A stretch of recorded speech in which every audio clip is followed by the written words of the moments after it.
Hi everyone. நாம் அந்த வீடியோவில் எட்கர் ஆலன் போ எழுதின த ரேவன் அப்படிங்கிற போமோட சம்மரி அண்ட் அனாலிசிஸை பார்க்கலாம். எட்கர் ஆலன் போ ஒரு அமெரிக்கன் ரைட்டர்.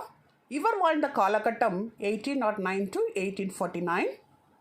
இனி இவரை பற்றி ஒரு சின்ன இன்ட்ரடக்ஷன் பார்க்கலாம். இவர் ஒரு American writer, poet, editor and literary critic. இவர் ஜான்வரி 19, 1809 அன்னைக்கு யுனைடெட் ஸ்டேட்ஸில் மேசச்சூசெட்ஸில் போஸ்டன் அப்படிங்கிற பிளேஸில் பிறந்திருக்கிறாரு. இவரோட பேரண்ட்ஸ் ரெண்டு பேருமே ஆக்டர்ஸ். ஃபாதரோட name David Poe junior and மதரோட நேம் எலிசபெத் ஆர்னால்ட். இவங்களுக்கு இவர் செகண்ட் சைல்டாக பிறந்திருக்கிறாரு. இவரை ரொமான்டிசிசம் அண்ட் காத்திக் ஃபிக்ஷன் இந்த ரெண்டுலேயும் யுனைடெட் ஸ்டேட்ஸ்லேயும் சரி அமெரிக்கன் லிட்ரேச்சர்லேயும் சரி ஒரு சென்ட்ரல் ஃபிகர்னு சொல்கிறாங்க. இவரை டிடெக்டிவ் ஃபிக்ஷன் ஜானரோட பயோனியர்னு சொல்கிறது மட்டும் இல்லாமல் எமர்ஜென்ஸ் ஆஃப் சயின்ஸ் ஃபிக்ஷனோட கான்ட்ரிபியூட்டர்னு சொல்கிறாங்க. இவர் யூனிவர்சிட்டி ஆஃப் விர்ஜீனியாவில் படிச்சிருக்கிறாரு. ஆனால் ஃபினான்ஷியல் ப்ராப்ளம்னால தன்னோட ஸ்டடீஸை இடையிலேயே டிஸ்கண்டினியூ பண்ணியிருக்கிறாரு. 1827 தன்னோட ஃபர்ஸ்ட் புக்கை பப்ளிஷ் பண்ணியிருக்கிறாரு. அந்த புக்கோட title Tamerlane and other poems. இது ஒரு collection of poetry. January 1845 the Raven அப்படிங்கிற ஃபேமஸ் போமை பப்ளிஷ் பண்ணியிருக்கிறாரு. அக்டோபர் 7, 1849 அன்னைக்கு யுனைடெட் ஸ்டேட்ஸில் மேரிலேண்டில் பால்டிமோர் அப்படிங்கிற பிளேஸில் இறந்து போயிருக்கிறாரு. அப்போ அவரோட ஏஜ் 40. இவர் நிறைய ஷார்ட் ஸ்டோரிஸ், போயம்ஸ், எஸ்ஸேஸ், அது மட்டும் இல்லாமல் ஒரு பிளேயும் எழுதியிருக்கிறாரு. The black cat, the fall of the house of Usher, the gold bug, hop frog, the telltale heart இதெல்லாம் இவர் எழுதின important short stories. The bells, a dream within a dream, the haunted palace, to Helen, Lenore, the raven இதெல்லாம் இவர் எழுதின important poems. The philosophy of composition அப்படிங்கிறது இவர் எழுதின ஒரு இம்பார்ட்டன்ட் எஸ்ஸே. பொலிட்டீஷியன் அப்படிங்கிறது இவர் எழுதின ஒன்லி ஒன் பிளே. இதெல்லாம் இவரோட நோட்டபிள் ஒர்க்ஸ். இனி இவர் எழுதின த ரேவன் அப்படிங்கிற போம் பற்றி ஒரு சின்ன இன்ட்ரடக்ஷன் பார்க்கலாம். இந்த போமை இவர் 1845 எழுதியிருக்கிறாரு.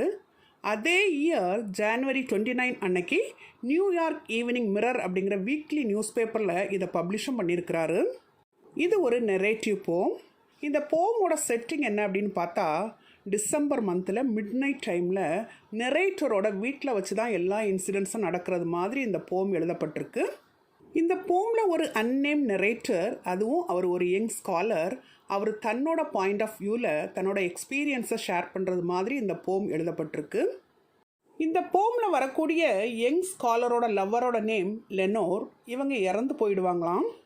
அதனால் இந்த ஸ்காலர் தன்னோட லவ்வரை நினச்சி மனவேதனையோடு இருக்கிறாரு.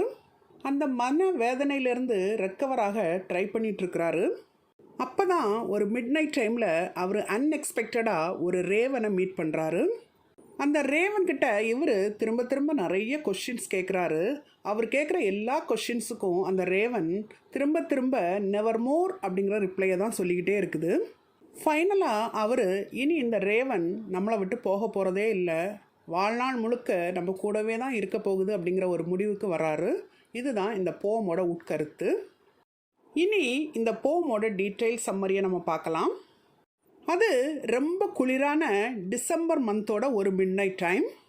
நரேட்டர் தன்னோட ரூமில் தனிமையில் உட்கார்ந்துருக்கிறாரு. அப்போது அவர் ரொம்ப டயர்டாகவும் வீக்காகவும் ஃபீல் பண்ணுறாரு. தன்னோட லவ்வர் லெனோர் இறந்து போன துக்கத்தை மறக்கிறதுக்காக வேண்டி கையில் ஒரு புக்கை வச்சு ரீட் பண்ணிகிட்ருக்கிறாரு. அது ஒரு ஓல்டு கலெக்ஷன் ஆஃப் ஃபோக்லோர்.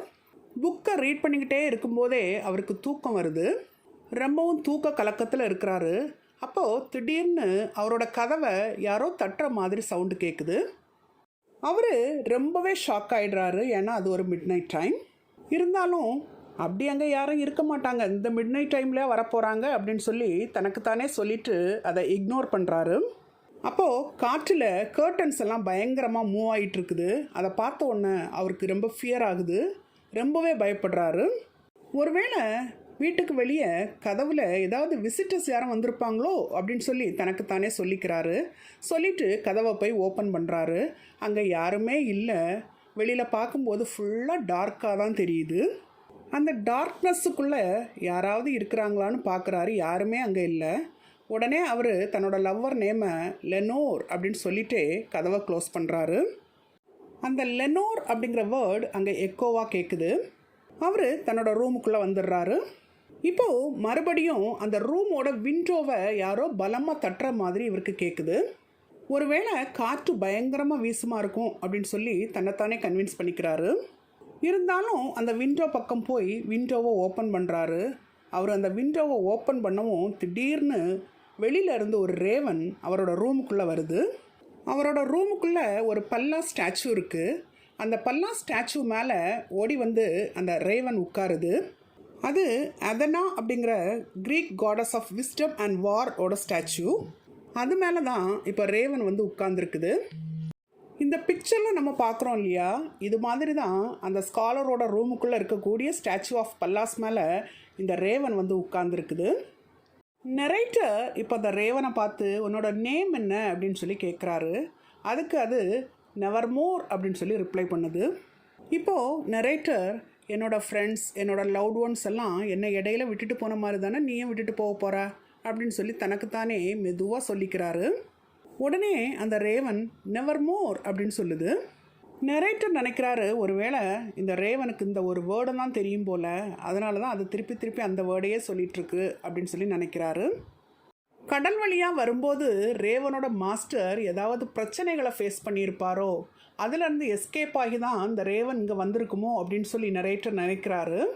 அந்த ரேவன் முன்னாடி போய் உட்காந்து அது அடிக்கடி சொல்லக்கூடிய அந்த நெவர்மோர் அப்படிங்கிற வேர்டுக்கு என்ன அர்த்தமாக இருக்கும் அப்படின்னு சொல்லி புரிஞ்சுக்கிறதுக்கு ட்ரை பண்ணுறாரு.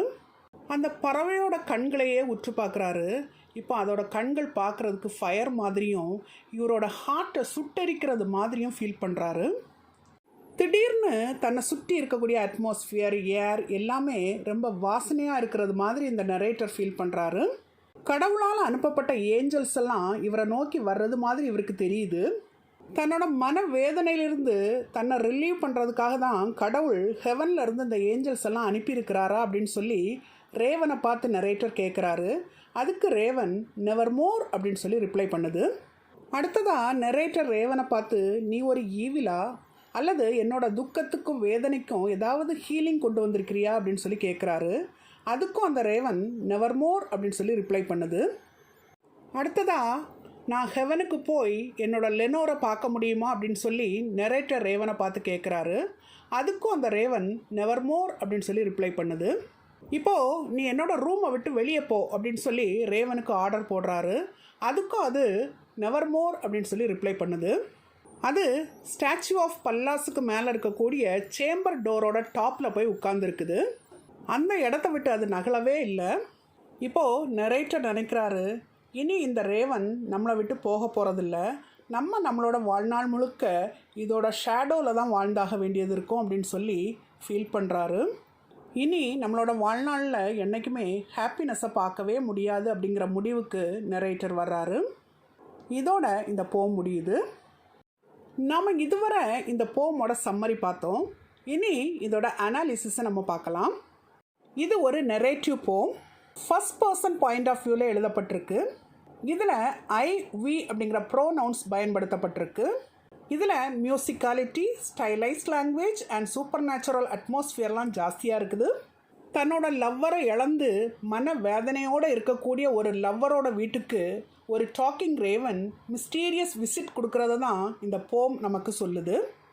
இந்த போமில் folk, mythological, religious and classical references எல்லாம் யூஸ் பண்ணப்பட்டிருக்கு. அது மட்டும் இல்லை, இந்த போம் முழுக்க பொயட் இன்டர்னல் ரைமையும் அல்லிட்ரேஷனையும் யூஸ் பண்ணியிருக்கிறாரு. இதில் வரக்கூடிய அன்னேம் நரேட்டர் ஒரு ஸ்காலர். இவர் தன்னோட லவர் லெனோரை இழந்த துக்கத்தில் இருக்கிறாரு. கிரிட்டிக்ஸ் என்ன சொல்கிறாங்க அப்படின்னா, இதில் வரக்கூடிய லெனோர் அப்படிங்கிற கேரக்டர் போவோட இறந்து போன விர்ஜீனியா அப்படிங்கிற ஒய்ஃபை தான் ரெப்ரசன்ட் பண்ணுதுன்னு சொல்கிறாங்க. இதில் வரக்கூடிய ரேவன் அப்படிங்கிற கேரக்டர் ஒரு சூப்பர் நேச்சுரல் பீயிங்கா அல்லது நெரேட்டரோட இமேஜினேஷனில் வந்த ஒரு ப்ராடக்டா அப்படின்னு சொல்லி நமக்கு கிளியராக எதுவும் சொல்லப்படலை.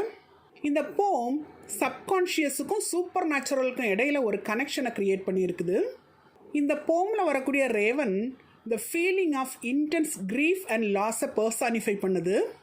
இந்த போம் ஒரு சைக்கலாஜிக்கல் ஒர்க். இந்த போம் மூலம் நரேட்டர் இறந்து போன தன்னோட ஒய்ஃபோட ஆஃப்டர் லைஃபுக்கு தனக்கு ப்ராபபிலிட்டி இருக்குதா அப்படின்னு சொல்லி அந்த ரேவனை பார்த்து கொஷின் பண்ணுறது மாதிரி இந்த போயம் எழுதப்பட்டிருக்கு. ஒவ்வொரு இண்டிவிஜுவலும் தன்னோட வாழ்க்கையில் ஃபேஸ் பண்ணக்கூடிய இமோஷனல் வாஸை பற்றி இந்த போம் எக்ஸ்ப்ளோர் பண்ணுது. அதாவது ஒவ்வொரு மனிதனும் தன்னோட வாழ்நாளையில் க்ரீஃப், லாஸ் அப்படிங்கிற இமோஷன்ஸை கண்ட்ரோல் பண்ணுறதுக்காக எவ்வளவோ போராடுறான். ஆனால் அதை ஒரு நாள் நம்மளால் இக்னோர் பண்ண முடியலை அப்படிங்கிறத இந்த போம் நமக்கு ஹைலைட் பண்ணி காமிக்குது.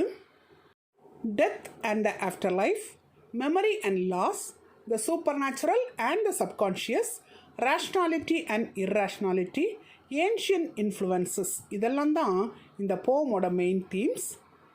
நம்ம இதுவரை இந்த வீடியோவில் எட்கர் ஆலன் போ எழுதின த ரேவன் அப்படிங்கிற போமோட சம்மரி அண்ட் அனாலிசிஸை டீட்டெயில்டாக பார்த்தோம்.